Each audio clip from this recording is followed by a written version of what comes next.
ஆண்டவராகிய இயேசு கிறிஸ்துவின் நாமத்தினாலே சங்கமம் வானொலியில் இணைந்திருக்கிற அன்பு சகோதர சகோதரிகள், மறு ஒளிபரப்பிலே கேட்கப் போகிறவர்கள் எல்லோரையும் வாழ்த்துகிறோம், வரவேற்கிறோம். இயேசுவின் நாமத்தினாலே ஆசீர்வதிக்கிறோம். இன்றைய நாளிலும் கூட நாம் பார்க்க போகிற வேத பகுதி என்னவென்றால், கர்த்தரே யுத்தத்தில் வல்லவர். நம்முடைய தேவனை குறித்து பாருங்கள், அவருக்கு அநேக நாமங்கள் உண்டு. பாருங்கள், அவரை இரக்கம் மிகுந்தவர், அன்பு நிறைந்தவர், மகா சாந்தமுள்ள தேவன், பொறுமையுள்ள தேவன். பாருங்க, அவருக்கு அநேக பெயர்கள் உண்டு. அதுல பாருங்க, கர்த்தருடைய குணாதிசயங்களிலே கர்த்தர் எப்பேற்பட்டவர் என்கிறதிலே இங்க ஒரு காரியத்தை குறித்து வேதாகமம் சொல்லுகிறது. கர்த்தரே யுத்தத்தில் வல்லவர். அருமையானவர்களே, பாருங்க, யுத்தம் செய்கிறாராம் கர்த்தர். பாருங்க, யுத்தத்தில் வல்லவர், நமக்காக யுத்தம் செய்கிறவராய் இருக்கிறார். நம்முடைய தேவன் பராக்கிரமசாலியா இருக்கிறார். நம்முடைய தேவனை குறித்து எழுதப்பட்டிருக்கிறது, அவர் சேனைகளின் கர்த்தராமே. தாவீது அவரை குறித்து சொல்லுவார், ராணுவங்களின் தேவன். பாருங்க, இன்றைக்கு இருக்கிற இந்த உலக பிரகாரமான நாடுகளில இருக்கிற பாருங்க அந்த எல்லை பாதுகாப்பு படை, அது மாத்திரமல்ல, இன்றைய காலகட்டங்களிலே தான் இந்த ராணுவங்கள்லாம் வந்திருக்குது பாருங்க. ஆனால் நம்முடைய தேவனுக்கு பேரே பாருங்க, ராணுவங்களின் தேவன். அப்படி என்றால் என்ன? அவர் ஒரு யுத்தத்தை செய்து கொண்டிருக்கிறார் என்ற அர்த்தம். பாருங்க, யுத்தம் செய்கிறதிலே அவர் வல்லவராம். அதற்கு ஆதாரமாக வேதத்திலிருந்து யாத்ராகமத்தின் புஸ்தகம் 15ஆம் அதிகாரம் 3ஆம் வசனத்திலே இவ்வாறு எழுதப்பட்டிருக்கிறது. கர்த்தரே யுத்தத்தில் வல்லவர். கர்த்தர் என்பது அவருடைய நாமம். பாருங்க, யுத்தத்தில் வல்லவர் நம்முடைய கர்த்தர், அவருடைய நாமம். பாருங்க, அவருடைய நாமம் கர்த்தராகிய தேவன் யுத்தம் செய்கிறதிலே அவர் வல்லமை மிகுந்தவராயிருக்கிறார், பெரியவராயிருக்கிறார். நம்முடைய தேவன் அன்பு நிறைந்தவர் மாத்திரமல்ல, நமக்காக, அவருடைய பிள்ளைகளுக்காக, பாருங்க, அவருடைய சொந்த ஜனங்களுக்காக, இஸ்ரவேல் ஜனங்களுக்காக பாருங்க, அன்றைய நாளிலே யுத்தத்தில் அவரே இறங்கினார் என்று வாசிக்கிறோம். யாத்ராகமத்தின் புஸ்தகம் 14ஆம் அதிகாரம் 14ஆம் வசனத்திலே இவ்வாறு எழுதப்பட்டிருக்கிறது. யாத்ராகமம் 14:14. கர்த்தர் உங்களுக்காக யுத்தம் பண்ணுவார், நீங்கள் சும்மா இருப்பீர்கள். பாருங்க, இன்றைக்கு கூட இந்த வசனத்தை பாருங்க பிடிக்காதவர்கள் யாருமே இருக்க முடியாது. இந்த வசனத்தை பாருங்க, அநேகர் சொல்லுவதை நீங்கள் கேட்டிருப்பீர்கள். கர்த்தர் உங்களுக்காக யுத்தம் பண்ணுவார், நீங்கள் சும்மா இருப்பீர்கள். பாருங்க, நமக்காக யுத்தம் செய்கிற தேவன் இருக்கிறார். அப்படி என்றால் என்ன? யுத்தம் செய்ய வேண்டிய ஒரு சூழ்நிலை இருக்கிறது. நமக்கு எதிராளியாகிய பிசாசானவன் ஒருவன் இருக்கிறான். பாருங்க, காலங்கள் சமாதானமாக எல்லாமே சுமூகமாக இருந்து விட்டால் யுத்தங்கள் தேவையே இல்லை. பாருங்க, யுத்தங்கள் பாருங்க, எதிரடையான சூழ்நிலைகள், முரண்பாடான சூழ்நிலைகள், மாறுபாடான காலகட்டங்கள், நமக்கு எதிரி என்று ஒருவன் இருக்கும் போதுதான் யுத்தம் அங்கே பாருங்க செய்யப்படுகிறதா இருக்கிறது. அப்ப கர்த்தர் பாருங்க யுத்தத்தில் வல்லவர் என்கிறதை இஸ்ரவேல் ஜனங்களுக்கு பாருங்க ஒவ்வொரு காலகட்டத்திலும் அவர் நிரூபித்துக் கொண்டே வருகிறார். இஸ்ரவேல் ஜனங்களை பாருங்கள், அந்த அடிமைத்தனம் 430 வருஷம் எகிப்து தேசத்திலே அடிமைத்தனத்துல இருப்பாங்க. அவர்களை ஆட்டுக்குட்டியின் ரத்தத்தினாலே பாருங்க மீட்டெடுத்து வருவார். நாம் இன்றைக்கு கூட பார்க்கக்கூடிய அந்த தலைப்பு பாருங்க, எப்படி கர்த்தர் நமக்காக யுத்தம் செய்தார். யுத்தத்திற்கு முன்பதாக ஒரு பலி செலுத்தப்பட வேண்டியதா இருக்கிறது. பலியும் யுத்தமும் பாருங்க, ஒரு பலி, அதுக்கு பிற்பாடுதான் ஒரு யுத்தம் வருகிறது. இஸ்ரவேல் ஜனங்கள்ட்ட ஆண்டவராகிய இயேசு கிறிஸ்து, ஆண்டவராகிய தேவன் சொல்லுகிறார் பாருங்க, ஒரு ஆண் ஆட்டுக்குட்டியை எடுத்து, அதுவும் வீட்டுக்கு ஒரு ஆட்டுக்குட்டியை எடுத்து, அதை பாருங்க பலியிட்டு அதனுடைய ரத்தத்தை எடுத்து நிலை கால்களிலும் வாசற்படிக மேற்சட்டத்திலும் பூசி அதற்குள்ளாக மறைந்து கொள்ளுங்கள். அதற்கு பிற்பாடுதான் பாருங்க யுத்தமே நடைபெறுகிறது. அவர்கள் அங்கே ஒரு பலி செலுத்தி எகிப்து தேசத்தை விட்டு புறப்பட்டு வந்து கொண்டிருக்கிறார்கள். அங்கே பாருங்க, இந்த சம்பவம் எல்லாம் உங்களுக்கு தெரிந்ததே.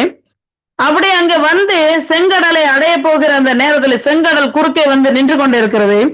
அப்போதான் இந்த வார்த்தையை மோசேயிடம் பாருங்க கர்த்தர் சொல்வார், பயப்படாதிருங்கள், நீங்கள் நின்று கொண்டு கர்த்தர் உங்களுக்கு செய்யும் ரட்சிப்பை பார்ப்பீர்கள். அப்பதான் மோசே சொல்வாரு, கர்த்தர் உங்களுக்காக யுத்தம் பண்ணுவார், நீங்கள் சும்மா இருப்பீர்கள். அந்த 430 வருஷம் அடிமைத்தனத்திலிருந்து இந்த இஸ்ரவேல் ஜனங்களை மீட்டெடுத்து வந்த தேவன் அங்கே ஒரு பெரிய பலி, அன்றைக்கு இஸ்ரவேல் தேசத்துல அந்த கோசேன் என்கிற அந்த பகுதியில ஆட்டுக்குட்டிகள் பாருங்க, அன்றைக்கு வீட்டுக்கு ஒரு ஆட்டுக்குட்டிகள் அடிக்கப்பட்டு பலி செலுத்தப்பட்டது. இவர்கள் கிளம்பி வந்து அந்த பாருங்க அந்த செங்கலக்கிட்ட வந்தோடனே இவர்கள் திகைத்து போய் நிற்கிறார்கள், கலங்கி போய் நிற்கிறார்கள், வழியே இல்லை என்று பாருங்கள் அங்கலாய்த்து கொண்டிருக்கிறார்கள். ஆனா அங்க ஒரு காரியம் அங்க நடைபெறுகிறது. கர்த்தர் அங்க யுத்தம் செய்யறாராம். இதை இஸ்ரவேல் ஜனங்கள் சொன்னது மாத்திரமல்ல, அதாவது இந்த எகிப்து தேசத்தினுடைய அந்த பார்வோனுடைய வேலையாட்கள், அந்த பார்வோன் ரதங்களையும் குதிரைகளையும் பூட்டிக் கொண்டு எகிப்தினுடைய சேனை இஸ்ரவேலரை பின்தொடர்ந்து வருகிறது. யாத்ராமத்தின் புஸ்தகம் 14ஆம் அதிகாரம் 25ஆம் வசனத்தின் கடைசி பின்பகுதியில இவ்வாறு அந்த எகிப்திய ஜனங்கள் சொல்லுவாங்க பாருங்க, கர்த்தர் அவர்களுக்கு துணை நின்று எகிப்தியருக்கு விரோதமாய் யுத்தம் பண்ணுகிறார் என்றார்கள். பாருங்க அருமையானவர்களே, அந்த குதிரையின் ரதத்தையும் பூட்டிட்டு சேனைகளோட நடுக்கடல்ல வந்து எப்படியாவது இஸ்ரவேல் ஜனங்களை பிடித்து மறுபடியும் எகிப்து தேசத்துக்கு கொண்டு போய் அடிமைத்தனத்துக்கு உள்ளாக்க வேண்டும் என்று எண்ணி அவர்கள் அந்த கடலுக்குள்ளாக கடலுக்குள்ளாக இறங்கி வந்து கொண்டிருக்கிறார்கள். ஆனால் கர்த்தர் பாருங்க மாபெரும் பராக்கிரமசாலியா யுத்தத்தில் வல்லவரமே அவர் என்ன செய்கிறார் பாருங்க, ரதங்களிலிருந்து உருளைகள் கழலவும் தங்கள் ரதங்களை வருத்தத்தோட நடத்தவும் பண்ணினார். அப்பொழுது எகிப்தியர் இஸ்ரவேலை விட்டு ஓடி போவோம். ஒரு அஞ்ஞானி சொல்றான் பாருங்க, கர்த்தர் உங்களுக்கு அந்த இஸ்ரவேலருக்காக யுத்தம் பண்ண ஆரம்பித்து விட்டார். இந்த யுத்தத்தை செய்யறது இஸ்ரவேல் ஜனங்கள் அல்ல, கர்த்தரே இறங்கி வந்து அந்த ஜனங்களுக்காக யுத்தம் செய்கிறார். பாருங்க அந்த யுத்தம் செய்கிறார் என்று எகிப்தியர் அவங்க வந்து ஒரு பெரிய சாட்சி மாதிரி சொல்றாங்க. அதற்கு பிற்பாடுதான் பாருங்க இஸ்ரவேல் ஜனங்கள் சொல்லுகிறார்கள், அங்க ஒரு பெரிய பாட்டே பாடுகிறார்கள், கர்த்தர் யுத்தத்தில் வல்லவராமே. அருமையானவர்களே, பெரிய யுத்தம் பாருங்க. அன்றைக்கு இருந்த காலகட்டங்களிலே இஸ்ரவேல் ஜனங்களுக்கு ஒரு பெரிய அரணாக, மதிலாக, இராணுவங்களின் தேவனாக, சேனைகளின் கர்த்தாவாக அவர்களோடு கூட இருந்த எதிரிகளை மடங்கடித்தார். அதற்கு முன்பதாக பாருங்க ஒரு பலி செலுத்தப்பட்டு கொண்டே வந்து கொண்டே இருந்தது. இன்னும் ஒரு வேத சம்பவத்தோடு கூட நாம் பார்ப்போம். 1 சாமுவேல் தீர்க்கதரிசியின் புஸ்தகம் 7ஆம் அதிகாரம், 1 சாமுவேல் 7ஆம் அதிகாரம் வசனங்கள் 5 முதல் 11 வரை. 1 சாமுவேலின் புஸ்தகம் 7ஆம் அதிகாரம் வசனங்கள் 5 முதல் 11 வரை நீங்கள் வாசித்து பாருங்கள். இதிலே இஸ்ரவேல் ஜனங்கள் பாருங்க அந்த மிஸ்பா அப்படின்ற இடத்துல கூடி வந்திருப்பாங்க. கூடி வந்து அங்க ஜெபம் பண்றதுக்காக கூடி வந்திருக்கிறாங்க. மிஸ்பாவுல வந்து பாருங்க கர்த்தரை தேடும்படியாகவும் ஒருவருக்கு கர்த்தருக்காக பாருங்க ஒருவரோடு ஒருவர் இணைந்து ஆராதனை செய்யும்படியாக அங்க அந்த மிஸ்பா என்ற இடத்துல கூடி வந்திருக்கிறத இந்த பெலிஸ்தியர் காண்கிறார்கள். பெலிஸ்தியர் கண்ட மாத்திரத்திலே இஸ்ரவேல் மேல இந்த பெலிஸ்தியர் பாருங்க மறுபடியும் பாருங்க பாளையம் இறங்கி யுத்தம் செய்யணும் அப்படின்னு சொல்லி புறப்பட்டு வர்றாங்க. அந்த சம்பவத்தை குறித்து இங்க எழுதப்பட்டிருக்கும் பாருங்க. அப்பொழுது பாருங்க இந்த சவுல் என்கிற அந்த பெரிய ராஜா கூட அந்த காலகட்டங்களிலே இல்லை. அப்பொழுது சாமுவேல் தீர்க்கதரிசி மட்டும்தான் இருக்கிறார் பாருங்க. இந்த ஜனங்கள் எல்லாரும் பாருங்க சாமுவேல் தீர்க்கதரிசியில போய் சொல்றாங்க. சாமுவேல் வந்து என்ன செய்யறாரு பாருங்க, ஒரு பெரிய காரியத்தை அங்க செய்கிறார். 1 சாமுவேல் புஸ்தகம் 7ஆம் அதிகாரம் 8ஆம் வசனம் 9ஆம் வசனத்தை மட்டும் நாம் பார்ப்போம். சாமுவேலை நோக்கி, தம்முடைய தேவனாகிய கர்த்தரை எங்களுக்கு பெலிஸ்தரின் கைக்கு நீங்களாக்கி ரட்சிக்கும்படிக்கு எங்களுக்காக அவரை நோக்கி ஓயாமல் வேண்டிக் கொள்ளும் என்றார்கள். பாருங்க எல்லா இஸ்ரவேல் ஜனங்களும் வந்து சாமுவேல்கிட்ட சொல்றாங்க, இந்த பெலிஸ்தர்கிட்ட நாங்க அடிமைத்தனம் ஆகக்கூடாது, அவங்க எங்க மேல ஜெயித்திடக்கூடாது, அவர்களுக்கு நாங்க இறங்கி விடக்கூடாது, நீங்க ஓயாமல் வேண்டிக் கொள்ளும் சாமுவேலை அப்படின்னு சொல்றாங்க. அப்பொழுது சாமுவேல் பால் குடிக்கிற ஒரு ஆட்டுக்குட்டியை பிடித்து அதை கர்த்தருக்கு சர்வாங்க தகன பணியாக செலுத்தி இஸ்ரவேலுக்காக கர்த்தரை நோக்கி வேண்டிக் கொண்டான். கர்த்தர் அவனுக்கு மறுமுறை அருளி செய்தார். பாருங்க அங்க ஒரு பெரிய ஒரு வேலை அங்க சாமுவேல் தீர்க்கதரிசி சொல்றாரு. இந்த இஸ்ரவேல் ஜனங்கள் எல்லாம் சொல்றாங்க, நீங்க போய் கர்த்தர்ட்ட வேண்டிக் கொள்ளும், போய் தீர்க்கதரிசியை இந்த பெலிஸ்தேரங்க மேல யுத்தம் செய்ய வராதபடிக்கு அல்லது தங்களை மேற்கொள்ளாதபடிக்கு நீங்க போய் வேண்டிக் கொள்ளுங்கன்னு சொன்ன மாத்திரத்திலே தீர்க்கதரிசி ஒரு பெரிய காரியத்தை அங்க செய்கிறாரு. ஒரு ஆட்டுக்குட்டியை எடுத்து அதை சர்வாங்க தகன பலியாக அங்கே பலியிடுகிறார். அதற்கு பிற்பாடு பாருங்க 10ஆம் வசனத்திலே அருமையாக எழுதப்பட்டிருக்கும். 1 சாமுவேல் 7:10 சர்வாங்க தகன பலியை செலுத்துகையில் பெலிஸ்தியர் இஸ்ரவேலின் மேல் யுத்தம் பண்ண நெருங்கினார்கள். கர்த்தர் மகா பெரிய இடி முழக்கங்களையும் பெலிஸ்தர் மேல் அந்நாளிலே முழங்க பண்ணி அவர்களை கலங்கடித்ததினால் அவர்கள் இஸ்ரவேலுக்கு முன்பாக பட்டு விழுந்தார்கள். பாருங்க, சர்வாங்க தகன பலிய செலுத்துகையில் பலி செலுத்திக்கிட்டு இருக்காங்க. அந்த நேரத்துல பெலிஸ்தியர் நெருங்கினார்கள். அருமையானவர்களே, இஸ்ரவேல் ஜனங்களை தொடவில்லை, நெருங்கினார்கள், பக்கத்துல வந்தார்கள். ஆனா இஸ்ரவேல் ஜனங்களை தொடுவதற்கு முன்பதாகவே கர்த்தர் மகா பெரிய இடி முழக்கங்கள், பெரிய பெரிய இடி முழக்கம் பாருங்க. சாதாரண மேக கூட்டங்கள் மழை பெய்யும் போது இடி முழக்கம் விழுந்தாலே பாருங்க, ஒன்றோடு ஒன்று காட்டுத்தீ பற்றி பரவி பிடிக்கிறது. இடி விழுந்து அநேகர் பாருங்க இறந்து கூட போகிறார்கள். ஆனா இங்க எழுதப்பட்டிருக்கிறது, மகா பெரிய இடி முழக்கங்களை பெலிஸ்தியர் மேல் அந்நாளிலே கர்த்தர் இறங்க பண்ணாரு. ஒரு காரியம் அங்க போட்டிருக்கோம். அவர்களை பாருங்க தொடர்ந்து போய் பிடித்து பெலிஸ்தரை பின்தொடர்ந்து போய் பெத்தாகாரின் பள்ளத்தாக்கு மட்டும் அவர்களை முறிய அடித்தார்களாம். இஸ்ரவேல் ஜனங்கள் விட்டு வைக்கல. பெரிய இடி முழக்கத்தை பாருங்க அங்க கர்த்தர் இறங்க பண்ணது மாத்திரம் இல்ல, அதற்கு மேலாக பாருங்க அவர்களை துரத்தி போய் அடிச்சு அவங்கள ஒண்ணு இல்லாம அவர்களை எல்லை மட்டும் எங்க போய் துரத்தி விடுறாங்க பாருங்க, பெத்தாகாரின்ற பள்ளத்தாக்கு வரைக்கும் முறிய அடித்தாங்களாம். ஒருத்தன் கூட பாக்கி இல்லாம தீர முறிய அடித்தார்கள். அந்த இடத்துலதான் அங்கே ஒரு பெரிய ஒரு கல்லை நிறுத்தி இம்மட்டும் கர்த்தர் எங்களுக்கு உதவி செய்தார் என்று சொல்லி அதற்கு எபனேசர்னு ஒரு பேர் வைப்பாங்க பாருங்க. அருமையானவர்களே, எப்பேற்பட்ட பாதகமான சூழ்நிலையிலும் கர்த்தர் நமக்காக இறங்குகிறவராயிருக்கிறார், இறங்கி யுத்தம் செய்கிறவராயிருக்கிறார். தம்முடைய ஜனங்களுக்காக இன்றைக்கும் பாருங்க பதிலளிக்கிற தேவனாயிருக்கிறார். அதற்கு பிரதானமான காரியம் என்ன? அன்றைக்கு சாமுவேல் தீர்க்கதரிசி ஒரு ஆட்டுக்குட்டியை எடுத்து சர்வாங்க தகன பலியாக கர்த்தருக்காக பலி செலுத்தினான். அந்த பலியின் புண்ணியத்தினாலே பாருங்க இஸ்ரவேல் ஜனங்களுக்காக கர்த்தர் பெரிய இடி முழக்கங்களை பாருங்க அனுப்பினார்.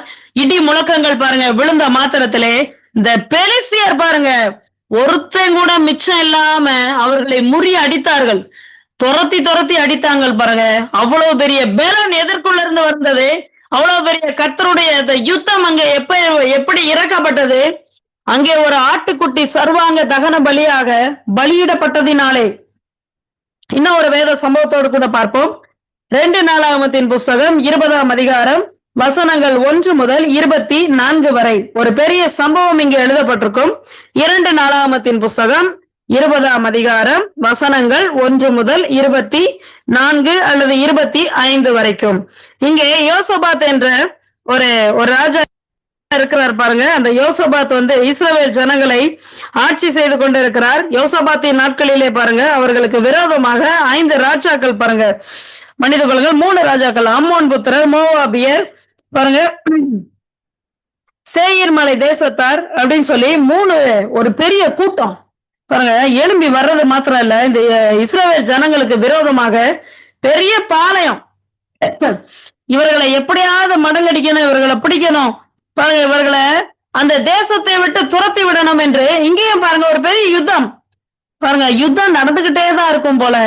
ஆனால் எல்லா காலகட்டங்களிலும் எல்லா யுத்தத்தின் மத்தியிலும் கர்த்தரை யுத்தம் செய்கிறவராக இருக்கிறார். ஒரே இடத்துல கூட பாருங்க கர்த்தர் அவர்களை மறந்து விட்டார், நீங்க யுத்தத்தை நீங்களே செய்துக்கோங்க அப்படின்னு விலகி விட்டார். இல்லை, அவர் பாருங்க வாக்குத்தத்தம் சொன்னா அதை நிறைவேற்றி முடிக்கும் அளவும் கைவிடவும் மாட்டார், விலகவும் மாட்டார், அதை மறக்கவும் மாட்டார். அப்பேற்பட்ட தேவன் இங்கே பாருங்க யோசபாத் கர்த்தரை நோக்கி விண்ணப்பம் பண்ணுகிறார். அங்கே ஒரு காரியத்தை எங்க சொல்லுவார் பாருங்க. 2 நாளாகமத்தின் புஸ்தகம் 20ஆம் அதிகாரம் 15ஆம் வசனத்தின் பின்பகுதி. சகல யூதா கோத்திரத்தாரே, எருசலேமின் குடிகளே, ராஜாவாகிய யோசபாத்தை கேளுங்கள். நீங்கள் அந்த ஏராளமான கூட்டத்திற்கு பயப்படாமலும் கலங்காமலும் இருங்கள் என்று கர்த்தர் உங்களுக்கு சொல்லுகிறார். இந்த யுத்தம் உங்களுடையதல்ல, தேவனுடையது. அருமையானவர்களே, ஒவ்வொரு காலகட்டங்களிலும் ஒவ்வொரு நெருக்கடியான சூழ்நிலைகளின் மத்தியிலும் இஸ்ரவேல் ஜனங்களுக்கு பாருங்க ஒரு பெரிய மதிலாக அவர்களுக்காகவே இறங்கி இந்த யுத்தத்தை, இந்த கூட்டத்தை பார்த்து இந்த சேயீர் மலை தேசத்தார், அம்மோன் புத்திரர், மோவாபியர், அம்மோனியர் யாரையும் பார்த்து நீங்க பயப்படாதீங்க, கலங்காதீங்க, தகச்சு போயிடாதீங்க. யுத்தத்திலே வல்லவர் பெரிய தேவன் பராக்கிரமசாலியாகிய கிறிஸ்து பாருங்க, இந்த பெரிய தேவன் உங்களோடு கூட இருக்கிறார் பாருங்க. நீங்க பயப்படாதீங்க. இந்த யுத்தம் உங்களுடையது அல்ல, இது தேவனுடையது. பாருங்க, அந்த இஸ்ரவேல் ஜனங்களை எதிர்க்கிறவன தேவனையே எதிர்க்கிறான் என்று தேவன் அங்கே பாருங்க வெகு சீக்கிரமாய் அங்கே அவர்களுக்காக யுத்தம் செய்கிறவராய் இருக்கிறார், இறங்கி வருகிறவராய் இருக்கிறார். நம்முடைய தேவன் பாருங்க இந்த ஜனங்களை எவ்வளவோ நேசித்தார். எப்போல்லாம் யுத்தம் வருதோ அப்போல்லாம் பாருங்க இந்த யுத்தத்தை கர்த்தரே செய்தார். இஸ்ரவேல் ஜனங்கள் அல்ல, இஸ்ரவேல் நம்முடைய பாருங்க, இவர்கள் மாம்சத்தின் பிரகாரமாக யுத்தம் செய்திருப்பார்கள், கர்த்தரை விட்டு விட்டு அவர்களாக யுத்தம் செய்திருப்பார்கள் என்று நிமிஷம் கூட தாக்கு பிடிக்க முடியாது. எல்லாரும் பாருங்க வெட்டுண்டு வீழ்ந்து போகிற நிலைமை ஆகிவிடும். ஏனென்றால் எல்லாரும் பாருங்க தன்னுடைய புஜ பராக்கிரமத்துல ஜெயிக்கவே முடியாது. பாருங்க, இஸ்ரவேல் ஜனங்களுக்காக வைராக்கிய வாஞ்சையாய் கர்த்தரை யுத்தம் செய்கிறார். அன்றைக்கு பாருங்க மனுஷர்கள் மத்தியிலே, போராட்டத்தின் மத்தியிலே, தேசங்களுக்காக, ஒவ்வொரு தேசத்தை பிடிப்பதற்காக, ஒவ்வொரு பட்டணத்தை பிடிப்பதற்காக, எல்லாவற்றையும் சுதந்திரிப்பதற்காக யுத்தங்கள் செய்யப்பட்டது. ஒருத்தரை ஒருத்தர் அடிமைப்படுத்துவதற்காக யுத்தங்கள் செய்யப்பட்டது. பாருங்க, அதற்காக பாருங்க கர்த்தரே இறங்கி வந்தார். என்னுடைய தேசத்தை, நான் வாக்கு பண்ணின அந்த கானான் தேசத்தை, இஸ்ரவேல் ஜனங்கள் குடியிருக்கிற தேசத்திலிருந்து அவர்களை துரத்தி விடுவதற்கோ அவர்களை விரட்டுவதற்கோ எந்த அந்த புறஜாதியார்களுக்கும் அனுமதி கொடுக்காமல், இடம் கொடுக்காமல் அவரே யுத்தத்தை செய்கிறவராய் இருக்கிறார். அதனாலதான் யோசபாத் அங்கே சொல்றாரு, இந்த யுத்தம் உங்களுடையதல்ல, தேவனுடையது. இந்த தேசத்துல கொண்டு வந்து நாட்டினது அவர்னா இந்த யுத்தத்தை அவர் செய்வார்.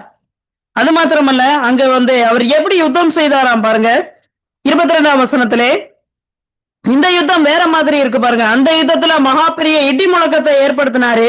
ஆனா இந்த யுத்தம் பாருங்க பயங்கரமா ரொம்ப சாஃப்டா யுத்தம் பண்ணுகிறார். பாருங்க, கர்த்தர் ஒவ்வொரு காரியத்திலையும் அதுல ஆண்டவரை பத்தி சொல்லியிருக்கோம். அவர் செயலிலே மகத்துவமானவர், ஆலோசனையிலே ஆச்சரியமானவர். ஒவ்வொரு செயல்லையும் பாருங்க வித்தியாசமா யுத்தம் செய்கிறார். அங்க இடி முழக்கத்தை இறக்குனாரு. இங்க யோசபாத்து நாட்களிலே கர்த்தர் எப்படி யுத்தம் செய்கிறார் பாருங்க. பாடகர் குழுவை முன்னாடி நிப்பாட்ட சொல்றாரு. யுத்தம் செய்கிறதற்கு முன்னாடி பாட்டு பாடுற ஆர்கெஸ்ட்ரா குரூப்பை நிப்பாட்டின மாத்திரத்திலே அவர்கள் பாடி துதி செய்ய தொடங்கின போது யூதாவுக்கு விரோதமாய் பதிவிருந்த அம்மோன் புத்திரரையும் மோவாபியரையும் சேயீர் மலை தேசத்தாரையும் ஒருவருக்கு விரோதமாய் ஒருவர் கர்த்தர் எழும்ப பண்ணினதுனாலே அவர்கள் வெட்டுண்டு விழுந்தார்கள். ஒரே ஒரு காரியம் பாருங்க, கர்த்தர் அவனுக்கு விரோதமா அவனை எழும்ப செய்கிறார். எழும்ப செய்த மாட்டத்துல ஒருத்தருக்கு விரோதமாய் ஒருவன் எழும்பி ஒருத்தனை கூட மிச்சம் இல்லையா பாருங்க. அதுல 24ஆம் வசனத்துல கடைசி பதி போட்டிருக்கோம், ஒருவரும் தப்பவில்லை, எல்லாரும் செத்த பிரேதங்களாக விழுந்து கிடந்தார்கள்.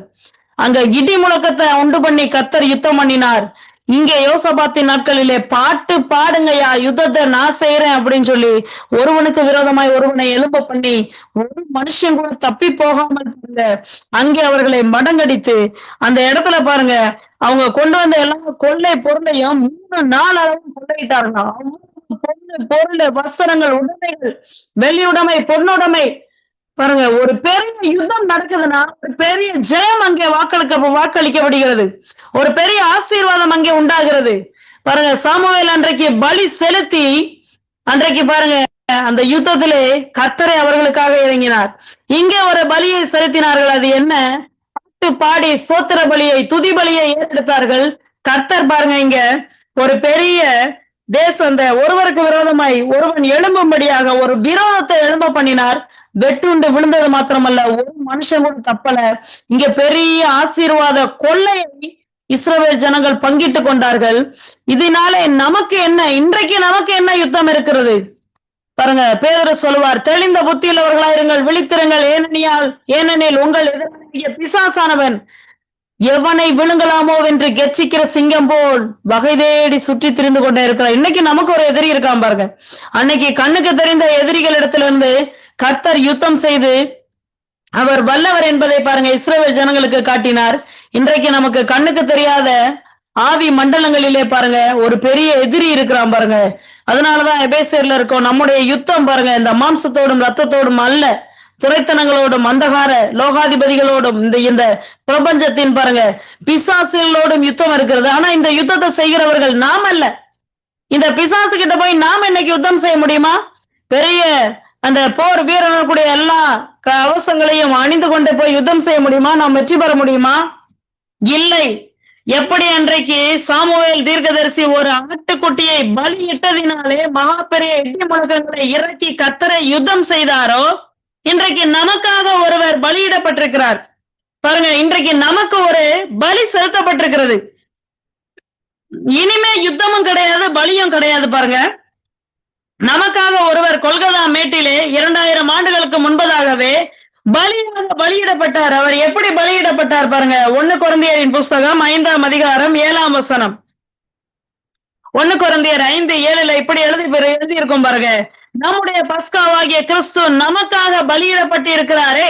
அன்றைக்கு ஆட்டுக்குட்டியின் ரத்தத்தினாலே பாருங்க பெரிய இடி முழக்கங்களை எழுப்பி கர்த்தர் யுத்தத்தை செய்திருப்பார் என்றால், இன்றைக்கு நமக்காக அவருடைய மடியில் இருந்த செல்ல குமாரனையே கொல்கத்தா மேட்டிலே இறக்கி பெரிய பலியாக, சர்வாங்க தகன பலியாக, போஜன பலியாக, எல்லா விதமான பலிகளுக்கும் கடைசி பலியாக நம்முடைய பஸ்காவாகிய கிறிஸ்து பலியிடப்பட்டிருக்கிறாரே. பலியிடப்பட்டுட்டார். இனிமே பலியிட போகிறது இல்ல. என்றைக்கு அவர் பலியிடப்பட்டாரோ அன்றைக்கே யுத்தமும் முடிந்து விட்டது. பாருங்க, அவர் கீழே இறங்கி பாருங்க பிசாசை ஒன்றுமில்லாமல் ஆக்கி இருக்கிறார். அது மாத்திரம் இல்ல, அந்த பலிய நிமித்தமாக நமக்காக பாருங்க யுத்தம் செய்தது ஜெயத்தை பாருங்க வாக்களித்திருக்கிறார். அந்த ஜெயத்தை நம் பேரிலே பாருங்க வாக்களித்தது மாத்திரமல்ல, அந்த ஜெயம் நமக்குரியது என்று நமக்காக பாருங்க ஒருவர் ஜெபித்துக் கொண்டே இருக்கிறாராம். ரோமரின் புஸ்தகம் 8ஆம் அதிகாரம் 26, ரோமர் 8:26. அந்தபடியே ஆவியானவரும் நமது பலவீனங்களில் நமக்கு உதவி செய்கிறார். நாம் ஏற்றபடி வேண்டிக் கொள்ள வேண்டியது இன்னதென்று அறியாமல் இருக்கிறபடியால் ஆவியானவர் தாமே வாக்கு கடங்காத பெருமூச்சுகளோடு நமக்காக வேண்டுதல் செய்கிறவராயிருக்கிறார். அன்றைக்கு எப்படி பலி செலுத்தப்பட்ட மாத்திரத்திலே இந்த யுத்தம் உங்களுடையதல்ல, இந்த யுத்தம் தேவனுடையது. யுத்தம் செய்கிறவர் கர்த்தர். இஸ்ரவேல் ஜனங்களுக்காக கர்த்தரே எழும்பி யுத்தம் செய்தார் என்று எகிப்தியர் சொன்னது போல, இன்றைக்கும் நமக்காக இஸ்ரவேல் ஜனங்களுக்கு யுத்தம் செய்த அதே தேவன் கல்வாரி சிலுவையிலே பிசாசோடு போரிட்டு பாருங்க யுத்தம் செய்து யுத்தத்திலே ஜெயித்து எல்லாவற்றையும் உரிந்து கொண்டு வெற்றி சிறந்து முடித்து விட்டார். பாருங்க, இனிமே அவர் வெற்றி சிறக்க போறதில்லை. இனிமே ஒரு பலி செலுத்தப்பட போகிறது இல்லை. இனிமே பாருங்க எந்த ஒரு காரியமும் செய்யப்பட போகிறது இல்லை. எல்லாமே முடிந்தாயிற்று. கொலோசியர் புஸ்தகம் 2ஆம் அதிகாரம் 14-15 பாருங்க, துரைத்தனங்களையும் அதிகாரங்களையும் முறிந்து கொண்டு வெளியரங்கமான கோலமாக்கி அவைகளின் மேல் சிலுவையில் வெற்றி சிறந்தார். அவர் வெற்றி சிறந்தார் என்றால் இன்றைக்கு பாருங்க நாம் இன்றைக்கு யுத்தம் செய்ய போகிறவர்கள் அல்ல, இந்த வெற்றியை கொண்டாட பிறந்த இருக்கிறோம். இயேசுவின் நாமத்தினாலே நாம் பாருங்க அவருடைய பிள்ளைகளாக மாற்றப்பட்டதினாலே, அவருடைய ரத்தத்தினாலே பிள்ளைகளாக பெற்றெடுத்தபடியினாலே, அவருடைய பலியினாலே கல்வாரி சிலுவையில் அவர் பலியிடப்பட்டதினாலே இன்றைக்கு பாருங்க பரிசுத்த ஆவியானவர் பாருங்க நமக்காக வேண்டுதல் செய்கிறாராம். இன்றைக்கு கிறிஸ்து பாருங்க குமாரனாகிய கிறிஸ்து பிதாவின் இடத்திலே நமக்காக வலது பாரசத்திலே அமர்ந்து வேண்டுதல் செய்கிறவராயிருக்கிறார். நம்முடைய பிரச்சனைகளின் மத்தியிலே, வியாதியின் மத்தியிலே, கடன் தொல்லையின் மத்தியிலே, மன பாரத்தின் மத்தியிலே நீங்கள் எப்பேற்பட்ட சூழ்நிலையில்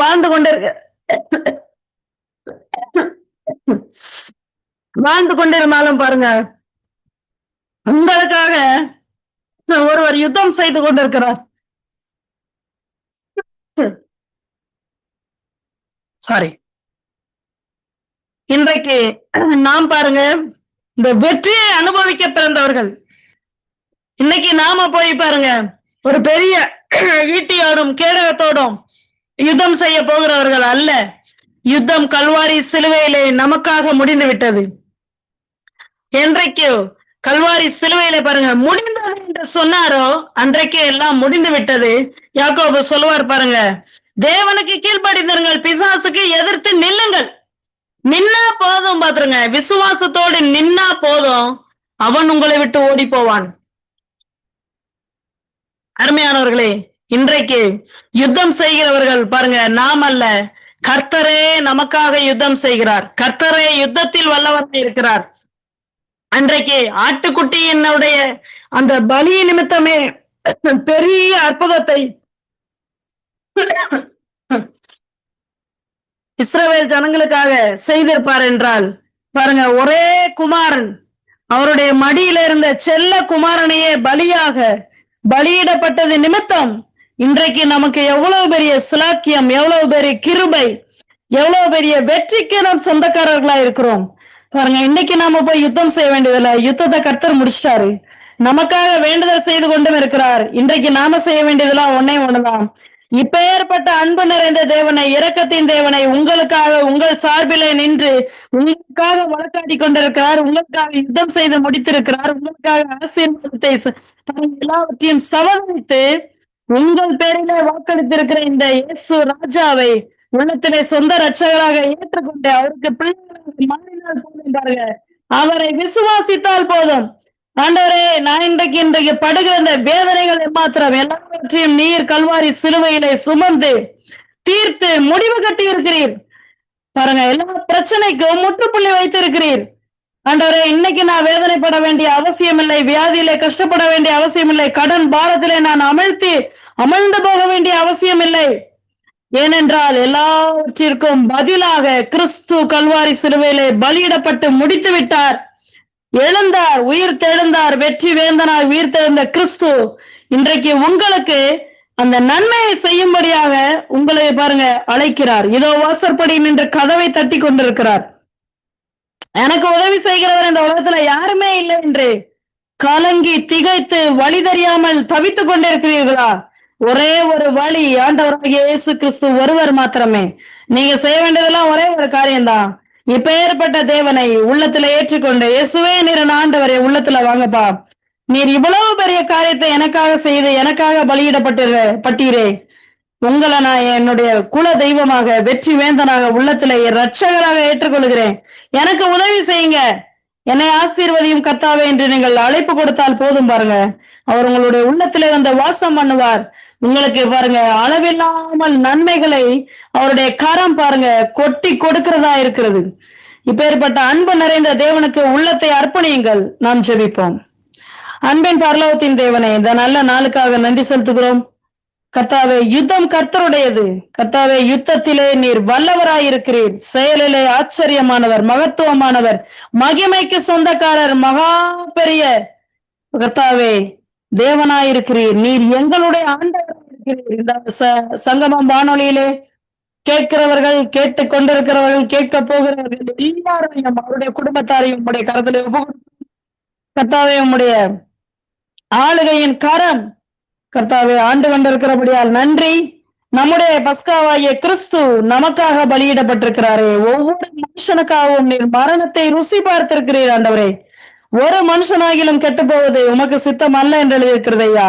எல்லா மனுஷரும் ரட்சிப்பை அடைவதே உம்முடைய சித்தமா இருக்கிறதையா. இந்த வானொலி செல்லும் இடமெல்லாம் உம்முடைய சித்தம் செய்யப்படுவதாக, உம்முடைய ராஜ்யம் வருவதாக. கர்த்தாவே, உம்முடைய ரட்சிப்பு எரிகிற தீவட்டியை போல ஒவ்வொரு வீட்டிலும் வெளிப்படுவதாக, எல்லா மன காரியங்களையும் சுட்டரிப்பதாக, மனம் திரும்புதலுக்கேற்ற கிரியைகளை வல்லபெரும் ஆவியானவர் தாமே செய்கிறபடியால் நன்றி. எல்லாருடைய தேவைகளையும் சந்திக்கிற யெகோவா தேவனை விட்டுகிறோம். கர்த்தாவே, பரிகாரியாகிய கர்த்தரை, கிறிஸ்துவை கர்த்தாவே குணமாக்குகிற யெகோவா ரப்பாவை ஒவ்வொருத்தருடைய சரீரத்தின் பேர்ல, தலையின் பேர்ல உயர்த்துகிறோம், வீட்டின் பேர்ல உயர்த்துகிறோம். கர்த்தாவே, நீர் பெரிய சுகத்திற்கு பாத்திரர், சொந்தக்காரர். வியாதிப்பட்டு இருக்கிற கர்த்தாவே, எல்லாருடைய அவயவங்களும் உயிர்ப்பிக்கப்படுவதாக. எல்லாருடைய வியாதிகளை பார்க்கிலும் வியாதிக்கு பதிலாக இருக்கிற உம்முடைய தழும்பு, உம்முடைய ரத்தம் கர்த்தாவே பெரியது என்று நாங்கள் உயர்த்துகிறோம். உலகத்தில் இருக்கிறவனிலும் உங்களில் இருக்கிறவர் பெரியவர் என்று எழுதியிருக்கிறதையா. கர்த்தாவே, இந்த வானொலியிலே பெரியவராகிய கிறிஸ்துவை உயர்த்துகிறோம்.